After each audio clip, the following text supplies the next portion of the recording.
Mayweather versus Berto. I think there's actually a limit to what I can say about this fight. Mayweather was well ahead. It was a relatively easy victory for him. He deservedly won the fight widely on the scorecards. Some people are saying that Berto performed with some credit. Berto tried to make the fight. Berto didn't embarrass himself at this level. Possibly those are all fair comments. Yeah, I'm not necessarily going to talk about the ins and outs of this fight, or whether it should happen or not. I'm going to examine it from a different angle, because to be honest, it's one of those where I'm making the video a day after.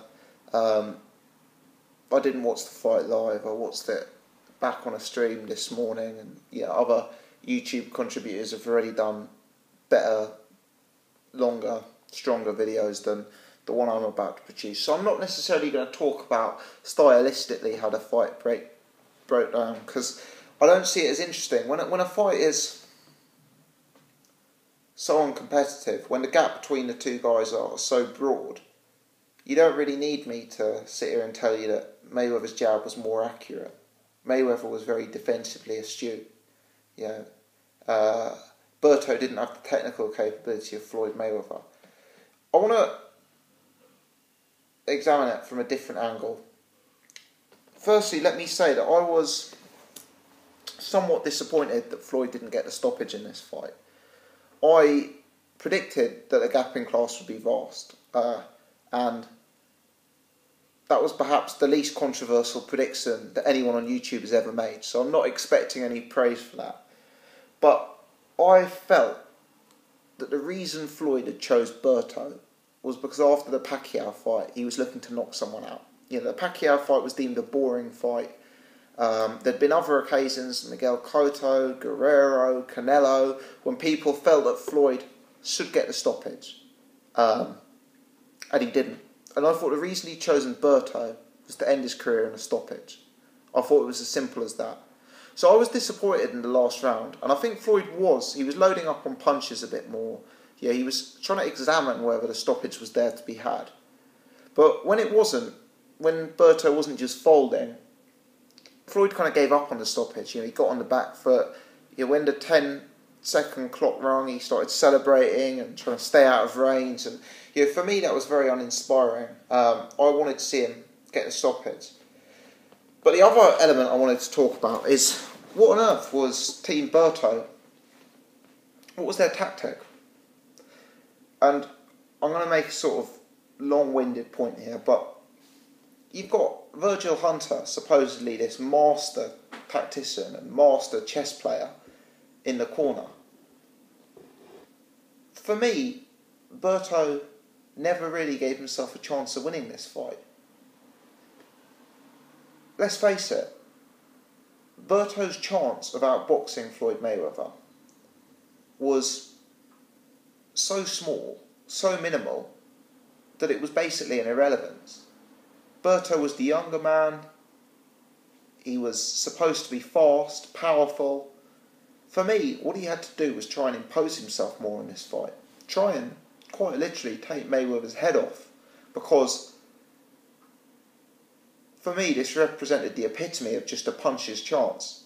And I think that whilst Berto did try and force the fight, whilst he was maybe an aggressor at times, he probably didn't, at any stage, just really sort of roll the dice and think,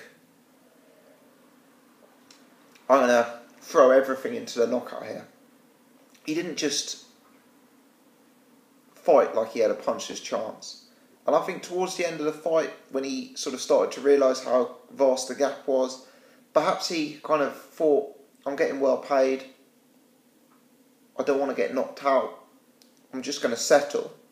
And as disappointing as Floyd in the last 10 seconds, jumping around the ring celebrating was, I was equally disappointed about Andre Berto following him in that 10 seconds and actually not even throwing a punch. Not trying to wing in some final haymaker to change history and to put himself in the record books. For me that was disappointing. And I must say, Virgil Hunter, I personally would have assumed would have come up with something more memorable in terms of the tactics to beat Floyd. Now, what I will say is a number of well-respected fighters have fought Floyd recently, and I've been left after the fights thinking, what on earth was the tactic to beat Floyd?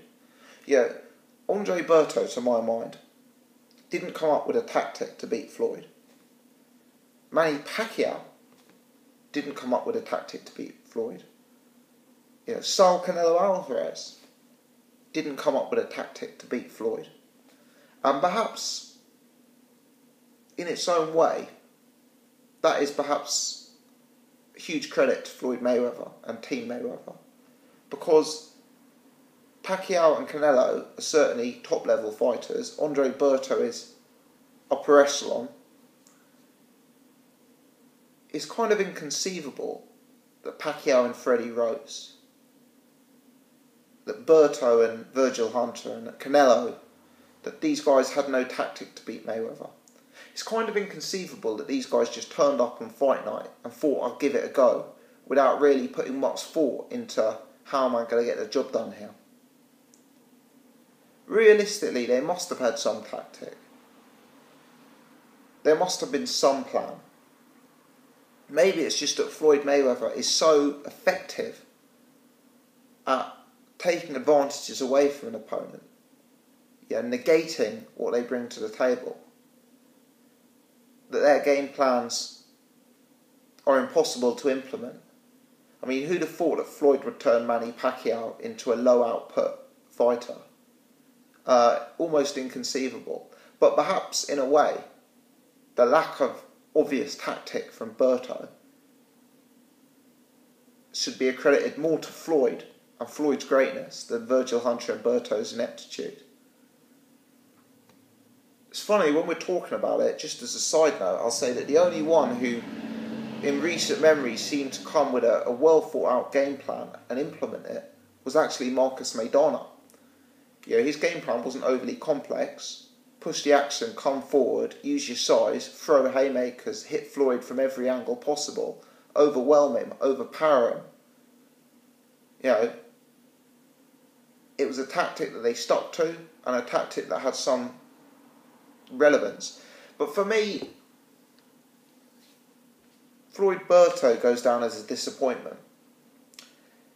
It was a disappointing opponent, and the reason I justified it was because Floyd wanted to end his career with a devastating stoppage.